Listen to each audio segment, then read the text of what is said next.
Bonsoir à tous, on est lundi, c'est l'heure de votre after du Pika Basket Show consacré à la 10e journée de National A qui a encore, vous allez le voir, réservé son lot de surprises.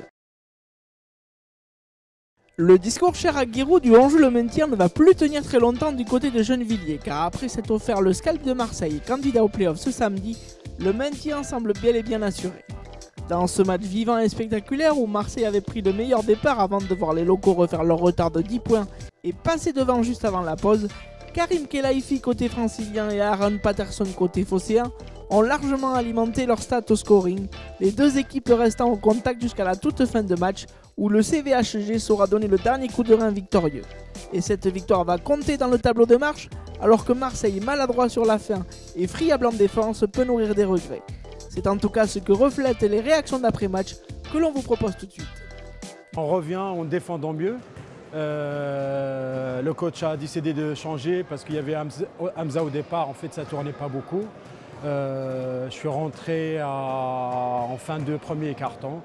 Ça a changé un petit peu en fait en défense, pas en attaque au départ. Mais après, ça s'est déroulé en attaque pour moi, 3e, 4e carton. Ça se jouait à pas grand-chose en fait. Le score explique tout, 72-69. On gagne de 3 points.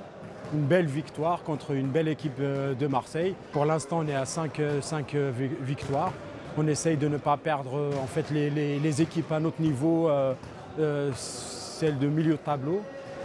Maintenant, l'objectif, c'est vraiment le maintien du club dans l'élite de basket français. Ce match, il est perdu. Il est perdu de 3 points, avec beaucoup de regrets. Beaucoup de regrets parce que quand tu as 12 points d'avance, que tu défends bien au premier quart-temps, je pense que j'avais trouvé la bonne combine avec un 2-1-2. Et on relâche la tension à chaque fois qu'on a des points d'avance. C'est le péché mignon de Marseille cette année. Donc forcément, tu es un peu déçu quand tu perds de 3 points. Il faut leur reconnaître une chose, ce soir, ils ont été très adroits. Parce que dans l'ensemble, je pense qu'ils sont à plus de 50%. Donc ça, tu ne peux pas leur enlever. Ils ont fait le match qu'il fallait. Et nous, on rate beaucoup de sous, beaucoup de finitions, beaucoup de contre-attaques. Ce n'est pas une grosse déception parce que on a un projet à Marseille sur 4 ans, donc l'équipe est en train de se construire. Il y a j'espère, des jeunes qui vont continuer à arriver. Et puis, donc on doit apprendre à travailler et à grandir ensemble. J'avais donné l'objectif en début de saison de ne pas redescendre en 1B. Et je pense qu'aujourd'hui, on ne pourra pas redescendre. Il y a 2 équipes derrière qui sont trop loin. Le récapitulatif des résultats de cette 10e journée en commençant par la victoire de Meaux face à Lyon et malgré une équipe de Meaux difficile à manœuvrer qui compte 9 points d'avance à la mi-temps, Lyon ne va pas lâcher et va revenir à 3 petits points en milieu de 3e quart-temps grâce à des possessions bien maîtrisées. Les champions de France accélèrent et reprennent 6 points d'avance à l'entame du 4e et malheureusement pour Lyon, Meaux privé de Louis Ardouin va totalement dominer la raquette en fin de partie par l'intermédiaire de Bellers, auteur de 25 points sur la rencontre. Les Rouges bafouent leur basket et laissent les locaux s'envoler vers une victoire logique, 62-49. Toulouse a fort mal digéré sa défaite à Lyon la semaine passée en s'inclinant de nouveau à la maison face à Bordeaux après avoir pourtant compté 9 points d'avance dans le dernier quart-temps. La faute à une entame de match mal négociée et surtout à un money time totalement à l'avantage des Girondins, vainqueurs au buzzer sur un dernier shoot de l'Irlandais Rolston. Saint-Avold a mis fin à une série de 3 défaites consécutives en allant s'imposer à Lannion de belle manière.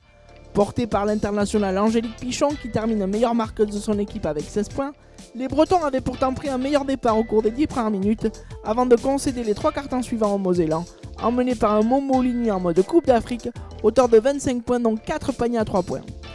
Le Canet n'a pas fait de détails face à Strasbourg, laminé en Côte d'Azur dans une rencontre à sens unique. Les partenaires d'Alexis Ramonet, auteur de 23 points, ont plié le match très tôt avant de réaliser un véritable festival offensif qui aura permis à tous les canetans de contribuer à la marque. Enfin, de son côté, Hier continue de survoler le championnat après un nouveau succès au Puy-en-Velay. Conduits de main de maître par le tandem Durand-Lauréry, les visiteurs ont construit leur victoire en cours de 2e quart-temps avant de s'envoler définitivement par la suite. Avec 6 joueurs à plus de 10 points, les Varois se sont appuyés sur leur collectif face à des Auvergnats résignés malgré les 22 points d'Omar Zidi.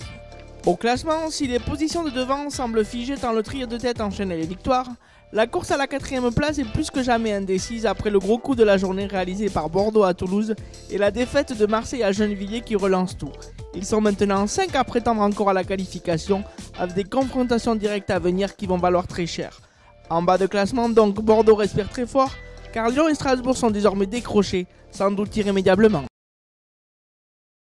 Mohamed Ouligny, le meneur de Saint-Avold, est déjà très fort. Alors lorsqu'il revient de la CAN avec une médaille autour du cou et un capital confiance gonflé à bloc, on peut s'attendre à un carton de sa part. C'est la performance qu'il a réalisée ce week-end à Lannion en menant son équipe vers la victoire, inscrivant 25 points, dont 4 paniers à 3 points, qui lui valent logiquement le titre de MVP du week-end. Et s'il continue sur cette voie, nul doute que Saint-Avold se redressera très vite. Ce 10e after est maintenant terminé, on se tourne désormais vers la 11e et dernière journée avant la trêve en vous donnant rendez-vous vendredi, vous en avez l'habitude à 21 h pour le Pika Basket Show. Bonne semaine à tous et à vendredi.